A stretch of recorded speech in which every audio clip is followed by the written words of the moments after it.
సంతోషం సగం బలం అంట.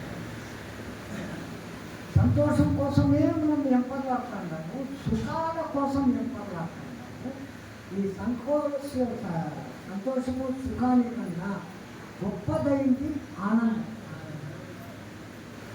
సంతోషానికి ఆపోజిట్ వర్డ్ ఉందా? సంతోషానికి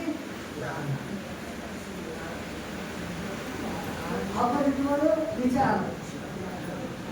సుఖానికి ఆపోజిట్ వర్డ్ ఎటువంటి వాడు, అది ప్రకరణ.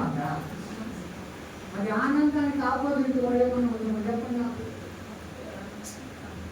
ఉన్నది అది ఒక్కటే. అందుకే సత్ చిత్ ఆనందం అని మనం పరమాత్మ అంటాం. ఆ ఆనందాన్ని తెలుసుకునే దానికి చిత్ అనేది చిత్తాన్ని వాడుతాం. మీ చిత్తం నువ్వు వాడుకోవాలంటే, మీ చిత్తాన్ని పదులు పెట్టాలంటే ధ్యానం చేసుకో. ధ్యానం చేసుకున్నప్పుడు మీ చిత్తం తేజోవంతమైంది. ఇదంతా అవుతుంది అన్నటువంటి విశ్వాసం మీలో ఉండాలి. ఈ విశ్వాసం గురించి ఒక చిన్న కథ చెప్పి ముగించేస్తాం తొందరగా.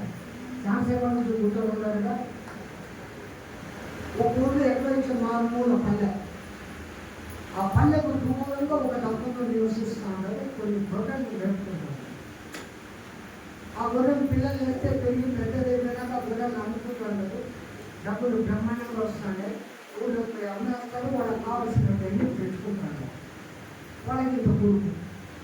ఈ గొర్రెలు ఎట్లయితే పెరిగి సంపదలు పెరుగుతూ ఉన్నాయో, ఆ కొడుకు గారు కూడా పెరిగారు. పెళ్లి వేసుకొచ్చారు. వానికి పెళ్లి చేయాలి. అట్లా ఇట్లా ఆ ఊళ్ళో ఈ ఊళ్ళో చూసి గంటకు తగ్గపోతే ఎవరో ఒక అమ్మాయి వేసి పెళ్లి చేశారు. ఆ కొత్త కూడా వీళ్ళు ఇంట్లో వస్తుంది. వీళ్ళంతా తిరిగి చూస్తున్నారు.